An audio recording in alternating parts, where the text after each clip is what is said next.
बिल्कुल, देखिए आपने रमेश जी बहुत अच्छा सवाल पूछा और मैं इसका बहुत अच्छा जवाब दूंगा।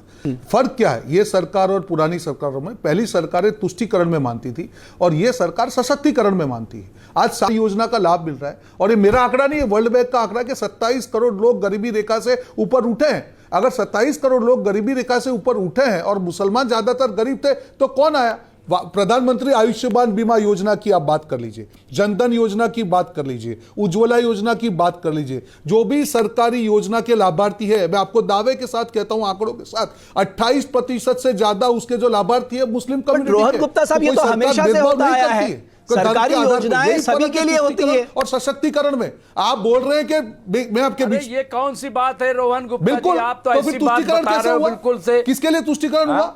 जब सारे, मैं यही कह रहा हूं कि किसी एक के लिए बात करना तुष्टिकरण है, 140 करोड़ भारतीयों के लिए बेहतरी के लिए काम करना, अरे 72 मिनिस्टर में एक मिनिस्टर क्यों नहीं है? कहता हूं जो बिहार में 72 मिनिस्टर में कोई मुस्लिम मिनिस्टर क्यों नहीं? हमें ये बताइए। वोट दिए हैं और आज डर के, रमेश जी मैं आपको कहना चाहूंगा, क्यों होना चाहिए आधिकारिक तौर पे, क्यों होना चाहिए मुस्लिम मिनिस्टर? करीब 6 महीने। अरे भाई आप ही के लोग कहते हैं भाजपा वोट नहीं देती, अरे तो मंत्री क्यों नहीं बनाते आप? कि मुसलमान महिलाएं क्यों नहीं बनाते? उन्होंने बीजेपी को वोट किया है, वो लोग डरते हैं बाहर आके बोलने में कि ये जो चंद लोग बने बैठे हैं ये उनको माफ नहीं करेंगे, इसीलिए बोलते नहीं है। यही फर्क है।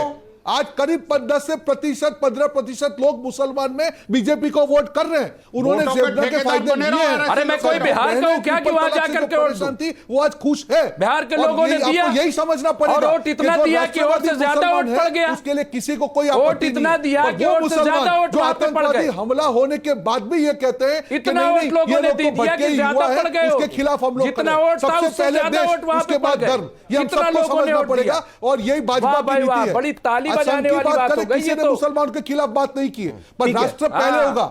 आपको अगर वंदे मातरम से आपत्ति होगी तो नहीं चलेगा। नहीं तो किसी के, अरे हमें ये पूछ लीजिए, कनपट्टी में बंदूक रख के थोड़ा वंदे मातरम बुलाएंगे। तुष्टिकरण ये कर रहे हैं। भाई बोलिए। देखिए हिंदू तुष्टिकरण पर बोले, ये on a lighter note, Hindu तुष्टिकरण पर ये बोले, बात करें। सर मेरा चांस है, आप ही की टीम का। ऑन अ लाइटर नोट, आपकी टीम का कह रहा हूं। अभी बंसल साहब ने मौलाना साहब को बोला आप जाकर बिहार में वोट आप मौलाना साहब, अब मौलाना साहब बीजेपी के मेंबर सब जगह बट आपको कहा, आप खुद ही मानते हैं। एक्चुअली रोहन भाई इस बहाने बंसल साहब और आप मुस्कुराए तो सही। But on a lighter note, मौलाना साहब बेचारे कैसे बिहार जाएंगे वोट देने को? उनका वोट यहाँ पर है। वो तो अगर बंसल साहब की चले तो उन्हें भी पकड़ के बिहार ले जाके बीजेपी को वोट डलवा देंगे। हम नहीं मुस्कुरा रहे हैं, हम पीस रहे हैं। देखिए, अरे आप नहीं पीस रहे रिजवी साहब, ऐसी बात मत करिए। देखिए तहसीन भाई ने कहा ना, मैं भी आपके साथ करके। देखिए एक, अरे हम पीस रहे हैं। रिजवी साहब तो वो है जो जिस थाली में खाते हैं उसमें छेद करते हैं। नहीं, देखिए नमक हरामी के हद है, इनके नाम मुमताज है ना जी। शाहजहां दूसरा बेचारा, मुमताज अकेली रह गई है। कोई थाली हमारी है और जो खा रहे वो भी हमारा है। अरे मैं जो समझ रहा थाली है हूं, वो भी मुमताज चला हमारी, गया तो जो खा रहे वो भी हमारा। जब शहंशाह चला गया तो मुमताज किसी तो का पिछेगी ना। एहसान नहीं है। मुमताज का दोहन तो शहंशाह नहीं किया था ना, शाहजहां ने।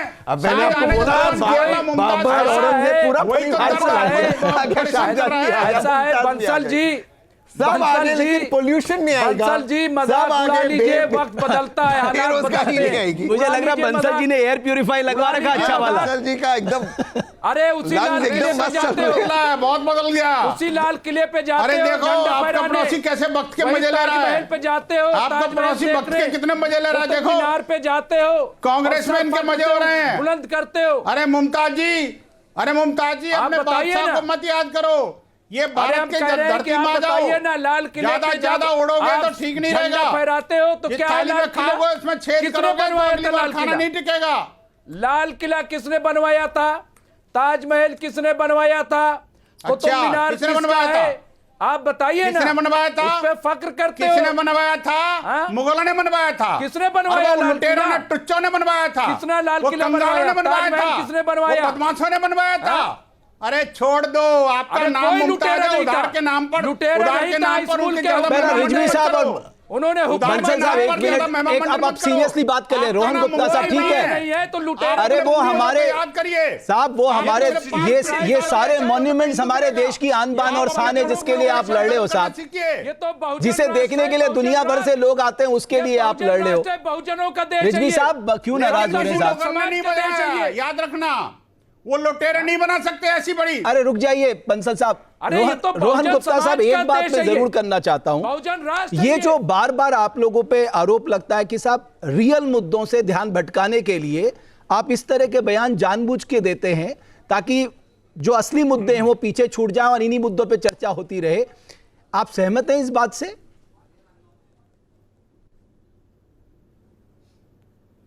देखिए, मैंने आपको मंत्री रमेश जी ने पहले ही बयान दिया, कहा उसका कि क्या रियल करोगे जी? मुद्दे, सारे मंत्री ने मुद्दे क्यों बोला रियल जी इस हैं। पे? जीडीपी की बात करते हो, मैं आपके साथ डिबेट के लिए तैयार हूं। बट सर, जो भी मुद्दा आपने बताइए, जीडीपी की कौन सा बात ऐसा की, मुद्दा आपने है जो कहा मैं बात करने के लिए तैयार हूं। 8.2% हमारा जो बिल्कुल सारी सेकेंड मुद्दे पे बात क्वार्टर का करेंगे। ग्रोथ रेट अब आया सरकार है और पिछले 5.2 के मुकाबले इस बार 3% ज्यादा है। वहीं फिर आईएमएफ ने हमारे डाटा पे सवाल उठाए सर। वही कहना था उसको। आईएमएफ, अभी आपने वर्ल्ड बैंक का जिक्र किया कि वर्ल्ड बैंक ने कहा 27 करोड़ लोग गरीबी रेखा के वापस मैं नीचे बोल आए। रहा हूं। नहीं, देखिए, सेम टाइम IMF ने कहा कि आपका डेटा इंटरनेशनल सी- मॉनेटरी फंड हमारे डेटा को लेकर सवाल उठा रहा है सर। सीटें। बड़े बड़े इकोनॉमिक्स में मैं कुछ पढ़ रहा था, वो हमारे डेटा को लेकर सवाल उठा रहे हैं। वापस देखिए रमेश जी, ये जो 250 लाख करोड़ डेटा पे सवाल, देखिए रमेश जी, वापस मैं बोल रहा हूँ, ये जो हमारे वहां पे हर चीज को पकड़ के उसको कैपिटलाइज करने की जो आदत, आपने कहा डेटा पे नहीं सवाल किया, उठाया। IMF ने किया। क्या है रेटिंग बी का मतलब? क्या है? आप वो डेटा गलत नहीं है, अगर डेटा गलत होता तो उसको पब्लिश ही नहीं होने दिया Again, जाता। sir, convenience। पहले एक चीज समझनी पड़ेगी, एक्यूरेसी ऑफ डेटा और डेटा गलत होना, दोनों में बहुत बड़ी फर्क है। और वापस एक चीज मैं बोल रहा हूं, और एक चीज रमेश जी, जिस प्रकार से यूएस ने टैरिफ देश पे डाला, जिस प्रकार से ये जो कांग्रेस वाले, उनको तो माफी मांगनी चाहिए। उन्होंने ये कहा था कि देखो टैरिफ के डर से, जो है एग्रीमेंट के डर से, फ्री ट्रेड एग्रीमेंट के डर से जो है हमने जो युद्ध विराम कर दिया। क्यों मुंह में दही जम गया उसके बाद में? आज तक भारत खड़ा है कि हमारे किसानों का जहां पे गलत होगा हम कॉम्प्रोमाइज नहीं करेंगे। रोहन जी, उस चैलेंज को बाजू में रोहन जी, करके मैं एक US निवेदन के करना बड़े चाहता हूं sanction होने आपसे। के बाद भी आज हमारी अगर इकोनॉमी बढ़ रही है तो रोहन देश जी, की सरकार और देश की जनता को उसको क्रेडिट जाना चाहिए। रोहन मैं जी, कहां डाइवर्ट कर रहा हूं? रोहन मैं जी, चैलेंज के नहीं, साथ मैं डिबेट एक करने बात को कह रहा हूं पूरी आपसे। डिबेट जीडीपी पे करने को तैयार। सर मैं एक मुझे बात बताइए कहना चाह कौन रहा सा हूं। मुद्दा है कि मैं जो नहीं कह रहा divert कर सर, हूं? डाइवर्ट तो ये लोग कर रहे हैं। भाई मैं सिर्फ ये कह रहा हूं, अगर यही आईएमएफ का कल डेटा आ जाए कि भारत की ग्रोथ रेट जो है वो इस ईयर में 7.8 से 8.2% के आसपास रहेगी, रोहन गुप्ता साहब उसी आईएमएफ को कोट करेंगे न्यूज नेशन के मंच पे। और अभी आईएमएफ ने डाटा एक्यूरेसी पे सवाल कर दिया, थर्ड ग्रेड कह दिया, तो बोले साहब नहीं, उनकी बात नहीं माननी। तो हमें कोई तो पक्ष समझना होगा ना, किसी पे तो हम सहमत दिखेंगे। नहीं, मैंने उसको नहीं, वापस मैंने बिल्कुल नहीं, रमेश जी दोनों चीज को आप मिक्स कर रहे हैं, बिल्कुल नहीं। मैंने आईएमएफ के डेटा का जो आपने बी ग्रेड दिया उसका मैंने रीजन दिया, उसका इंटरप्रिटेशन कांग्रेस द्वारा यह किया जाता कि डेटा गलत है। मैं आपको वही कहना चाह रहा हूं कि जो डेटा पॉइंट्स की बात है, एक्यूरेसी पे बात की है, दिस इज कांस्टेंट इंप्रूवमेंट, और वो होता जा रहा है। मुद्दा यहां पे यही है, कोई भी डेटा हो, मेरी बात सुनिए एक मिनट, आप यूएस का जो प्रेसिडेंट है वो ये कहेगा कि India is a dead economy, और विपक्ष नेता के तौर पे अगर इंडिया को आप डेड इकोनॉमी कहते हैं तो क्या देश की जनता का अपमान नहीं है? मुझे सिर्फ इतना बता दीजिए रमेश जी। तहसीन कोई भाई, भी ये तो आपका बात सवाल है कि विचार आप भेद हो भारत की सकता है, इकोनॉमी को मतभेद हो डेड सकता नहीं है, कह सकते सरकार के साहब। साथ आप लड़ सकते क्यों? हैं, पर देश की इसलिए इकोनॉमी चलिए को आप कह रहे हैं डेड डेटा पे, इकोनॉमी लेकिन बोलना। साहब ये क्या मिडिल शोभा क्लास देता जो है? आप डिमांड बताइए। जनरेट करता है, पूरी दुनिया की नजर हमारे मिडिल क्लास पे रहती है, उस इकोनॉमी को डेड अगर आप कह रहे हैं तो साहब इस पे कौन विश्वास कर लेगा? तहसीन भाई, यहाँ तो आप कह रहे हैं बहुत क्लियर रहता हूं माइंड से, तो आप मुझे बताइए इस बात, ये तो गलत बात है। नहीं, इस भारत की इकोनॉमी डेड नहीं है, लेकिन भारत की इकोनॉमी में स्ट्रक्चरल प्रॉब्लम्स है जो रोहन भाई डिबेट या उस पर बातचीत करना नहीं चाहते, पार्लियामेंट पे भी नहीं करना चाहते। जैसे पहली बार आईएमएफ ने इसको सी ग्रेड कहा, इसके पहले हमेशा बी या ए ग्रेड होता था इन हमारी जो रिपोर्ट्स, इन्होंने पैरामीटर्स चेंज किए। फिर भी मैं मानता हूं कि ग्रोथ हो रही है। रोहन भाई, मैं 30 सेकंड बोल रहे हैं, वो बता दीजिए। बोले प्लीज। वो पूछ रहे हैं कि राहुल गांधी ने गलत कहा ना डेड इकोनॉमी कह के, वो ये कह रहे हैं। मैं मानता हूं कि भारत की इकोनॉमी डेड नहीं है, लेकिन बहुत स्ट्रक्चरल प्रॉब्लम्स है। फॉर एग्जांपल 8% अगर आप ग्रोथ पकड़ते हो तो फिर वापस ऐसे में राहुल गांधी ने गलत कहा कि नहीं कहा? अरे रोहन भाई, इधर उधर नहीं जाएंगे। रोहन भाई, मौलाना साहब भी नहीं दे रहे, आप भी नहीं दे रहे, ये बीच वाला हमेशा पीसता है, जो पीस रहे दोनों। रोहन भाई ने आपको पकड़ लिया, तहसीन भाई ने पकड़ा, वो ये कह रहे, नहीं पकड़ लिया आपको, रोहन भाई ने पकड़ लिया। वो कह रहे हैं कि राहुल गांधी ने जो ट्रंप ने बोला डेड इकोनॉमी, उसको राहुल गांधी ने कहा डेड इकोनॉमी ने नहीं, कौन सी बात कही? दोबारा आप उससे सहमत हैं या असहमत हैं? बिल्कुल असहमत हूं मैं राहुल गांधी की बात से। इतनी क्लैरिटी होनी चाहिए। 100% कैसे डेड इकोनॉमी है? इम्पॉसिबल है। ग्रोथ तो हो रहा है, लेकिन ग्रोथ अनइवन हो रहा है, और उसका मैं प्रमाण देना चाहता हूं। क्या हो रहा है? हम एक्सट्रीम्स में जा रहे हैं। अगर 8% हम ग्रो कर रहे हैं तो फिर 20% अनइवन अभी थोड़ा है साहब, ये अनइवन तो पहले से होता चला आया है। बिल्कुल भाई आप क्या करें, 2004 से 2014 तक इंक्लूसिव डेवलपमेंट हो रहा था, तब भी अनइवन था, मैं आपको गिना सकता हूं आंकड़े। लेकिन 2004 से लेके 2014 तक जो पर कैपिटा इनकम बढ़ी है, जिस रेट से बढ़ी है उस रफ्तार से या 2014 के बाद नहीं बढ़ी। इसका कारण यह है कि आज अर्बन इंडिया में 20% यंगस्टर्स के अंदर अनएम्प्लॉयमेंट है। ये सबसे ज्यादा 1960 के बाद है। 1960 के बाद पहली बार हमारा मैन्युफैक्चरिंग टू जीडीपी 13% हो गया, जो एवरेज 15-16% होता था। 2004 और 2014 के बीच में ये 18% तक पहुंच गया था। ये वरिंग साइंस है, ये वरिंग साइंस पे बात करना चाहिए। इन्फ्लेशन ये कहते हैं 1% है, आधा परसेंट है, लेकिन फूड इन्फ्लेशन 7%। बाबरी मस्जिद से इकोनॉमी तक का जो रास्ता है बड़ा लंबा जा रहा है। मुझे लग रहा है बंसल साहब इस बात से नाराज हो जाएंगे, बिकॉज वो चाहते हैं कि कॉन्सेंट्रेट इस बात पे परिवार पे। लेकिन बंसल साहब, मैं आपसे एक बहुत दिल की बात पूछना चाहता हूं, और मैं जानता हूं आप जैसे व्यक्ति हैं उस पे सही बात करेंगे। आपको लगता है ये गड़े मुर्दे उखाड़ने चाहिए, मैं देश के जो मुख्य मसाइल हैं उन पे चर्चा होनी चाहिए? बंसल साहब इस पे थोड़ा सा आप जवाब दीजिएगा।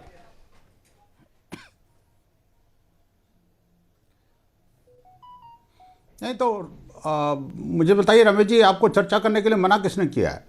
नहीं, मैं गृह मंत्री ने कहा है कभी आप उस पर चर्चा मत करो? न्यूज नेशन स्वतंत्र है, कर सकता है। मुझे लगता है आज राजनाथ सिंह के बयान पर चर्चा आपको करनी नहीं चाहिए थी। आपको ये कांग्रेसियों को बुला करके और सिर्फ इनको जो अपीजमेंट की जो पॉलिसी लग रही है उस पर चर्चा करनी चाहिए। राजनाथ सिंह की बात पर क्यों चर्चा करना चाहिए? नहीं करना। अरे मुद्दा तो वहीं से शुरू हुआ ना, आना चाहिए भाई। उनको पता है ये मैटर है ही नहीं कोई। अरे आप कैसी बातें कर रहे हैं उस पर आना नहीं। बंसल साहब, देश के रक्षा मंत्री इतनी बड़ी बात कह दें कि पंडित नेहरू जो थे वो सरकारी बजट खर्च करना चाहते थे एक मस्जिद, बाबरी मस्जिद बनाने के लिए, सरदार पटेल साहब ने उन्हें मना किया। तो ये अपने आप में एक हिस्टोरिकल, अगर ये हिस्टोरिकल फैक्ट नहीं है तो इस पर चर्चा होनी चाहिए ना, ताकि हमारे दर्शकों को सही बात पता लगे, सही बात भी है, गलत बात है। हाँ, वही बात मैं रमेश जी मैं भी यही बात कह रहा हूं। अगर देश के रक्षा मंत्री ने कोई बात कही है और किसी टाइम पर कही है तो उस टाइम की और उस बात की कोई वजन होता है ना जी। इस बात को खोदने की आवश्यकता है या उसको छिछली बहस में बहाने की आवश्यकता है? मैं कहना चाहता हूं, देखिए, मुझे जब टॉपिक आपके गेस्ट कोऑर्डिनेशन वाले देते हैं तो कोई पॉलिटिकल विषय होता है तो मना कर देता हूं। मैंने कहा मेरा विषय नहीं है, मेरा काम धर्म का है, राष्ट्र का है। लेकिन अगर मान लो मेरे को नहीं अच्छा लगता, मैं नहीं आता। ऐसे ही तहसीन पुणे वालों को भी नहीं आना चाहिए था। उनको लगता है कि नहीं, अरे आप तय करोगे सिर्फ वो पसमानदा मुसलमान किधर आए, कहां नहीं आए, आप तय करोगे। आप तय करोगे कि पसमानदा मुसलमान कौन से डिबेट में जाए ना जाए, ये आप तय करोगे। आपका स्ट्रेस पसमानदा मुसलमान में इतना ज्यादा क्यों है? यही तो भेदभाव की कहते हैं, सबका साथ सबका विकास, लेकिन डिबेट में पसमानदा मुसलमान अपनी बात रखता है। आपको क्या लगता है? होता है क्या? आपको क्या लगता है? बंसल साहब रिजवी साहब के बड़े अच्छे मित्र हैं। वो तो है, दोनों का बंसल साहब और रिजवी साहब बड़े अच्छे मित्र हैं। मैं बता रहा हूँ, ये आप पूछ लीजिए। 100% बंसल साहब, रिजवी साहब आपके अच्छे मित्र हैं या नहीं, बस मैं इतना जानना चाहता हूं। बहुत सच्चे बात मित्रता की नहीं है रमेश जी।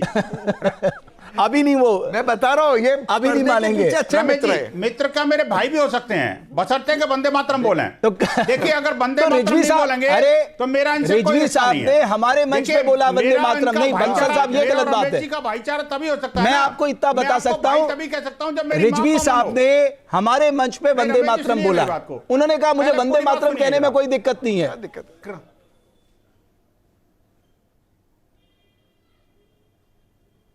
रिजवी साहब, मैं गलत कह रहा हूं क्या? मैं कहता हूं रिजवी साहब हो या ये पुणे वाला हो, अगर ये भारत माता की जय बोलते हैं, वंदे मातरम, भारत माता की जय, भारत हमेशा आगे बढ़ेगा। बंसल साहब को ठेका मिला हुआ है। अरे रमेश जी, अरे मुझे बोलने दीजिए भाई, मैं इतना रिजवी साहब बोलिए। रिजवी साहब, अरे रमेश जी एक मिनट, रिजवी साहब बोल लीजिए। मुझे तो बोलने दीजिए। रिजवी साहब,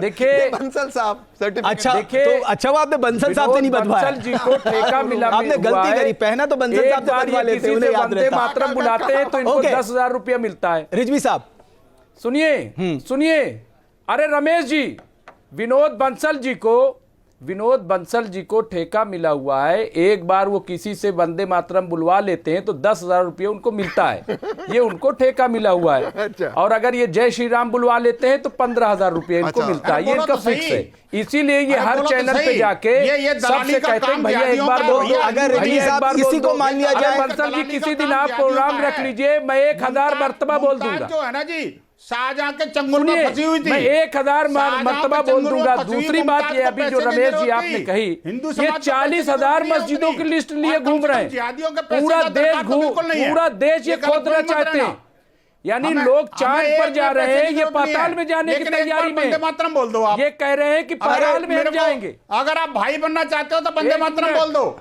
भारत माता की एक जय मिनट, बोलिए। मैं क्या कह रहा हूं, किसी दिन प्रोग्राम रख लीजिएगा, अपने मंच पे बुलाइएगा, ये आपका मंच नहीं है।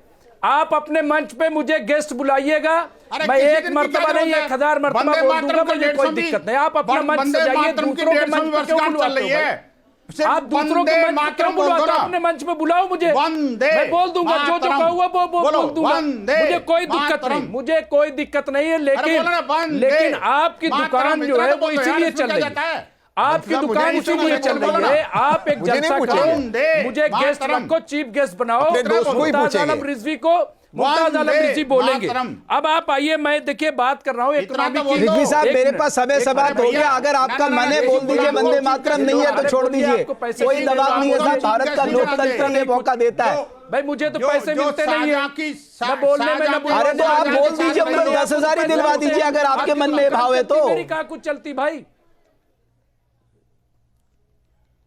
अरे भैया तो ये मंच अपना सजाए ना रमेश जी, आप नहीं मंच से बोलेंगे। क्यों बोल दूं? रमेश जी, यही ये तो बात अपना है। मंच सजाए, मुझे इसीलिए बुलाए, मैं मैं तो कहता कर हूं, रहा हूं, मैं भाईचारे में 1000 कोई विश्वास नहीं बोलूंगा। करता। ये अपना मंच ये सजाए, भाई मुझे को चीफ चारे गेस्ट की रखिए। ठीक है, करने की व्रत ठीक है, तहसील भाई, बहुत धन्यवाद। आप हमारे स्टूडियो में आए। क्यों वंदे मातरम, भारत माता की जय, हर हर महादेव, जय सिया राम। रोहित जी बहुत धन्यवाद, बंसल साहब, रिजवी साहब, आप सबका बहुत बहुत धन्यवाद। तो कुल मिलाकर मुद्दा वही है, कांग्रेस पूछ रही है ऐतिहासिक दस्तावेज दिखाइए, बीजेपी का कहना है ये तुष्टीकरण की राजनीति है। बहरहाल बहुत धन्यवाद हमारी चर्चा को देखने के लिए।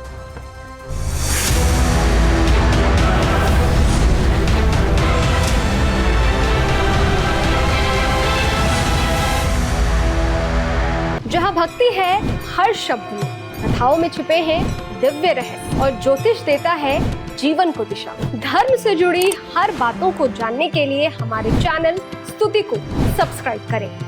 चैनल पर जाने के लिए इस लिंक पर क्लिक करें।